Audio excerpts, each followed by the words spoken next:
What is wrong with Africa? What's wrong with us Africans? What is affecting Africa? Where is Africa heading to? When will Africans wake up?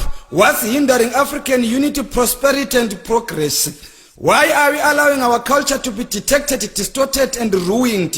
Why are we allowing our brains to be stolen? Why are we misinformed, miseducated or misled by propaganda? Where is egalitarianism in Africa for Africans? It's only because we are on self-mental quarantine. Why have Africans remained slaves? Are we blinkered as Africans? Why are we on mental house arrest? Why are Africans self-centered? Why do Africans believe in survival of the fittest? Why do Africans believe in each man for himself and God for us all mentality? Why are Africans anti-inventory? Why do Africans undermine themselves? Why do Africans believe in begging than investing? Why does tribalism thrive better than unity in Africa? Why do Africans believe in non-African investors? Why do Africans believe that non-African investors will develop Africa? Why are non-African languages regarded as a measure of intelligence in Africa? Is Lindela a South African prison or it's a quarantine center for African foreigners in Africa? Self-mental quarantine is a deadly disease in Africa more than Ebola, HIV, cancer, malaria or COVID-19. Our dress code is non-African. Our food is non-African. We have abandoned our natural hair for artificial fiber. They call it hair. We bleach our skin to resemble non-African this. We have abandoned our culture for non-African culture. We have been made to believe that our religion is witchcraft. Our history is determined somewhere by someone outside Africa. Our future in Africa is in limbo. We have meant to believe in violence more than engagement. We Africans believe in corruption, fraud in the name of connection, not hard working. We are on self-imposed house arrest.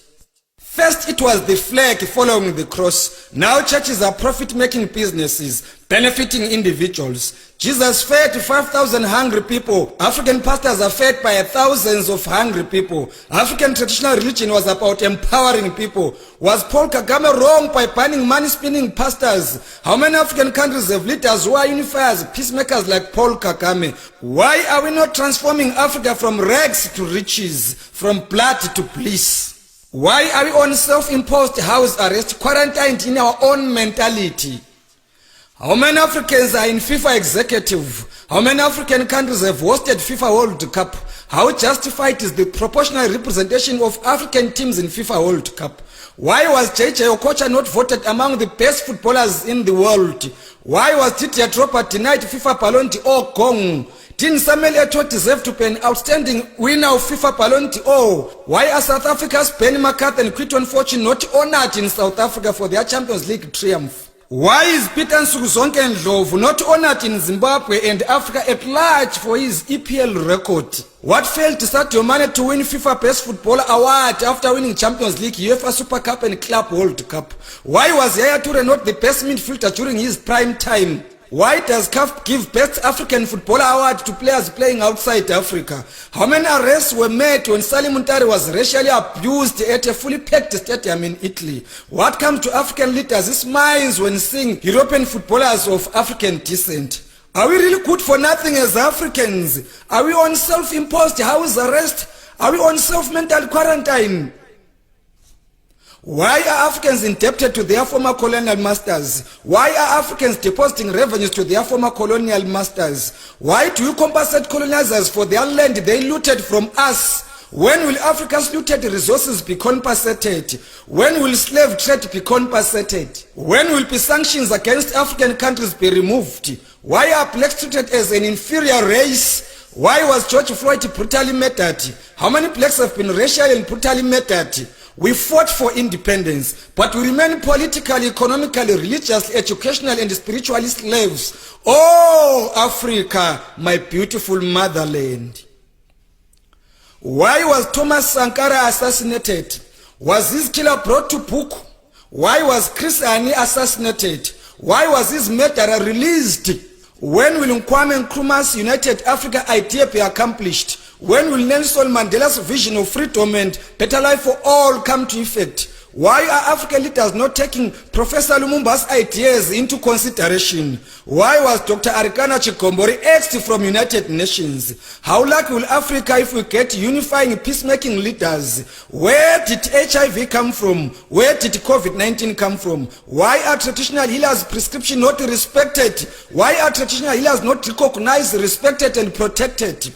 Why are money spinning pastors praised? Why do Africans need non-Africans' approval and validation for their own homemade vaccine? How many African countries begged Madagascar for their COVID-19 vaccine? What and whose interests, who protected? Why is it anti-Africa? Is Africa a lab for testing vaccines? Are we wrong to tell non-Africans who disrespect us to leave us alone and in peace? Africa is on self-mental quarantine. Fellow Africans, I plead before you all, let's urgently evacuate from self-hate and embark on unity of one Africa, one goal, one government, one vision, one mission, one currency, one common language, free movement of goods and people in Africa, a borderless continent for the biblical Canaan. Surely Africa will be a land of milk and honey one day. My poetry is an earthquake to all Africans. My poetry is alarming to all Africans. My poetry is a wake-up call to all Africans. My poetry is anti-African mental slavery. My poetry is an African weapon against imperialism. My poetry is perfect, proper, professional and pure. I don't rant, but I call a spade a spade. I don't provoke, but I'm vocal and visionary. I'm not a warmonger, but I'm a peacemaker. I'm not a politician, but an African patriotic poet. I am a Pan-African ambassador through poetry. I am the voice of Africa. I am Opet Dube, proudly African, proudly black, proudly Zimbabwean from Lupane.